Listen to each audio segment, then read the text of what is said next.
So very good morning. This is Jyotirmay, Department of Biology. So now I am going to continue the topic that of production of silk.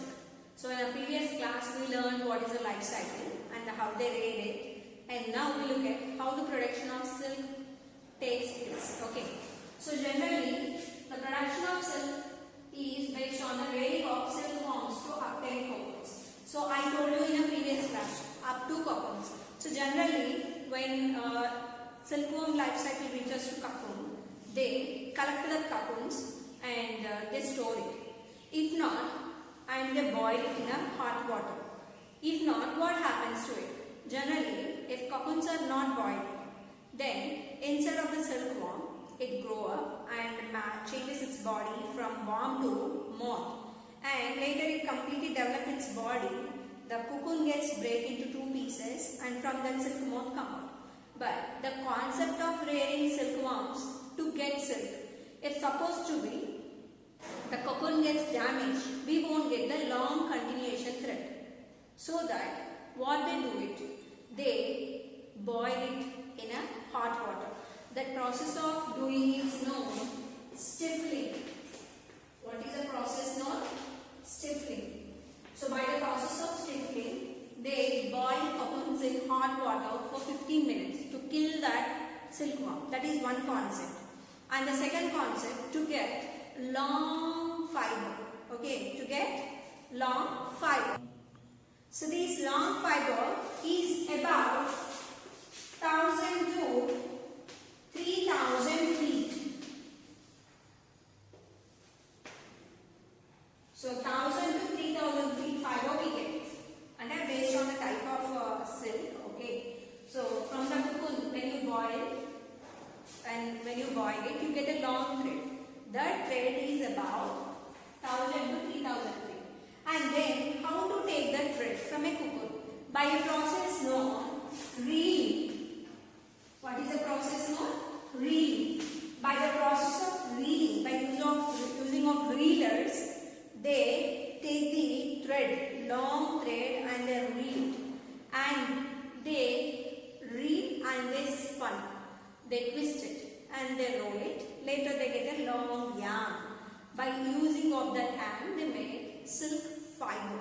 Okay. So after stiffling and reeling, they get silk fiber.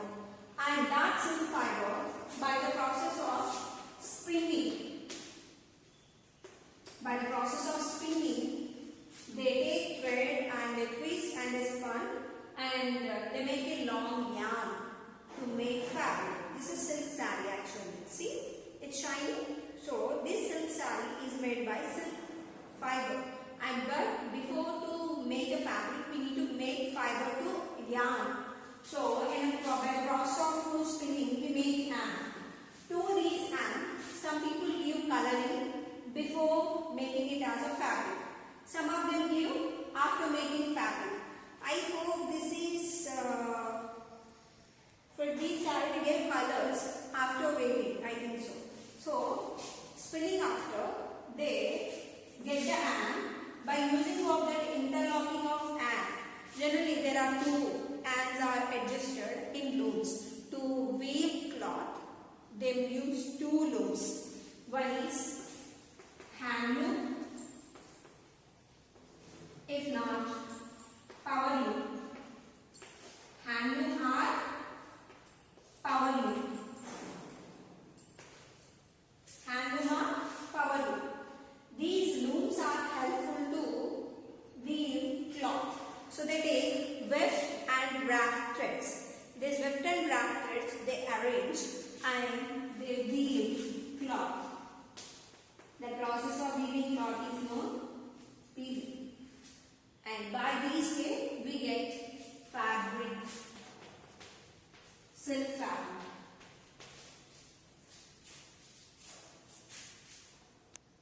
So generally to make fabric we require cocoons. To make a saree, I hope generally 2000 to 3000 feet. 2000 to 3000 cocoons are required to make and to get 500 grams of silk. To get 500 grams, we require 2000 to 3000 cocoons. So just you can imagine, by using of these grams of silk, they make fabric. So that the silk is so costly. You know it. The rate starts from 5,000 to 5 lakhs even. Okay. So what types of silks are present here? That we look at now. Okay. So there are different types of silk here. I already told you. Eri, Muga, Kosa and Tassa. So generally I need to tell you famous about Tassa silk. Generally this Tassa silk is also known Desi silk. And this Desi silk is in Telangana. Majorly it is grown near in Warangal, Khammam, Karimnagar, Adilabad. In these districts we find we get this Tassa silk availability is there. Then what are the other states or sorry, what are the other districts are famous for silk? I already told you, after weaving, they weave it, they spin it and they weave it. After weaving, they give different colors to it and they make different borders, designs. Okay. So based on that, again, there are different places are famous for silk. In that the first place goes to Pochampally.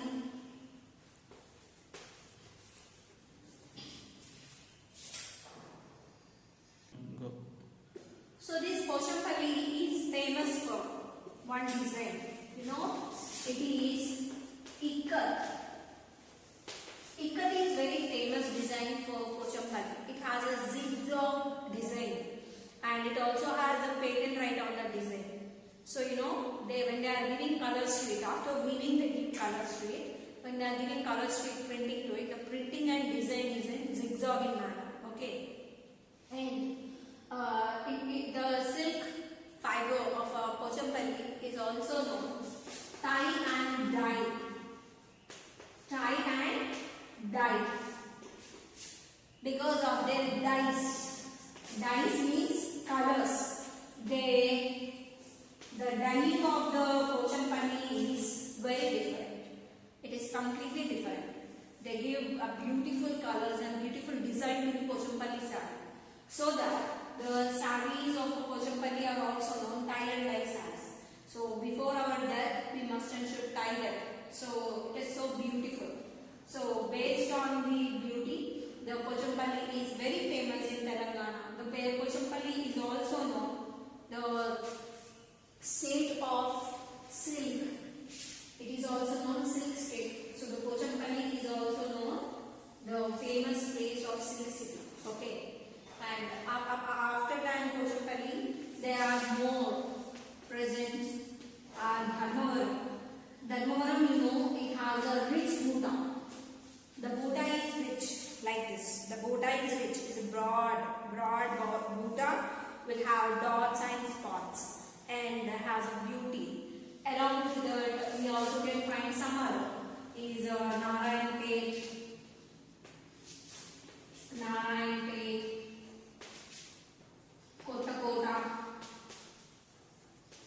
Kota sarees. Your parents know very well about Kota sarees. Kota from Kota we get that. And you know Benares. Benares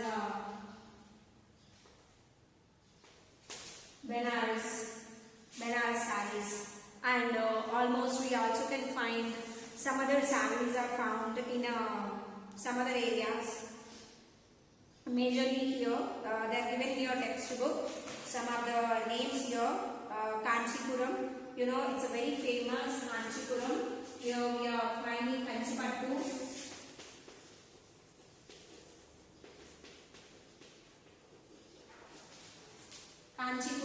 Kanchipattu. No, most of like Kanchipattu. I am a fan of Kanchi. Actually, I like that sarees. Kanchipattu and as well as I written most of the names which are present here. So these are the places very famous for Pattu. And these Pattu sarees we wear and in that sarees we look more beautiful. Am I right? So what we have learned in this topic. We learned in this topic what is a life cycle of silkworm, means silk moth, and what is the scientific name of it. It's known bomb how we rear it, what is the life cycle of it, in which stage we take. We take in the stage of cocoon, and that cocoon we boil by the process of stippling. Later, from that we reel it and we spin and we weave. Finally, we dye, we give different colors to it. Later, we get a beautiful pattu sarees and we wear. Okay. So, I hope you enjoyed. And so here, we learn different types of silks and the places where we get. And I forgot to tell you a point, that is Pochampalli silk. It is not only known tie and dye silk, it is also known Jamdani silk. Okay. So we have to know first of all from where this silk production started. So generally the silk production started in China starting. Actually it was the discovery of silk took place accidentally by Empress of China known Si Lingqi. So Si Lingqi, she one of the days sat under a mulberry tree and she was having a sip of coffee, hot tea. Then suddenly a white cocoon fell down in her cup of tea. Then she was so surprised, and when she was trying to take out that cocoon, she got a long thread from that cocoon. And later she understood the problem. Actually, in a mulberry garden, there was a damage of leaves. So the damage of mulberry leaves taking place in a garden because of the silkworms. And these silkworms feeding on the mulberry leaves and giving a good shiny silk. So then immediately the Si Lingqi was fascinated about the silk, and by using of that silk she started synthesizing and making number of silk fibers and fabrics. So later that slowly to one country to another country has spread, and after spreading,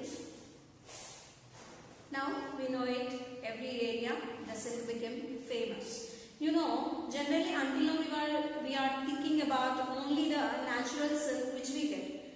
Actually, there is an artificial silk generally made by a good pulp that is known rayon.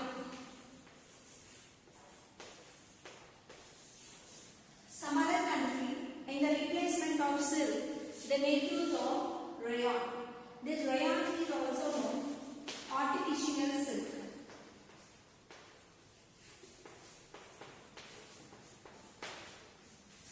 It is also known artificial silk.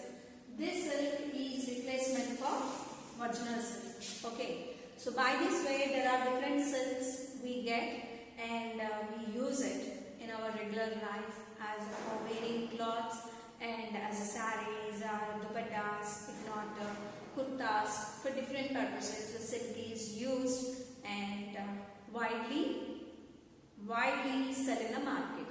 So generally the topmost country which produces silk, that is China. After China is in the second position India. Okay. So by this way the countries are working to produce silk, and we will see in the next class the production of wool, how wool is extracted. You know, wool is extracted from sheep, goat, camel, even rabbit, bear. From them we get wool. But how we get wool from them and how the cloths made, everything we will see in next class. I hope in this class you understood everything well about the life cycle of silk and the types of silk and the procedure of extraction of silk, and as well as the different states present in our country or districts present in our country, how they are producing silk. Okay, so thank you everyone. Have a nice day. Enjoy. Bye.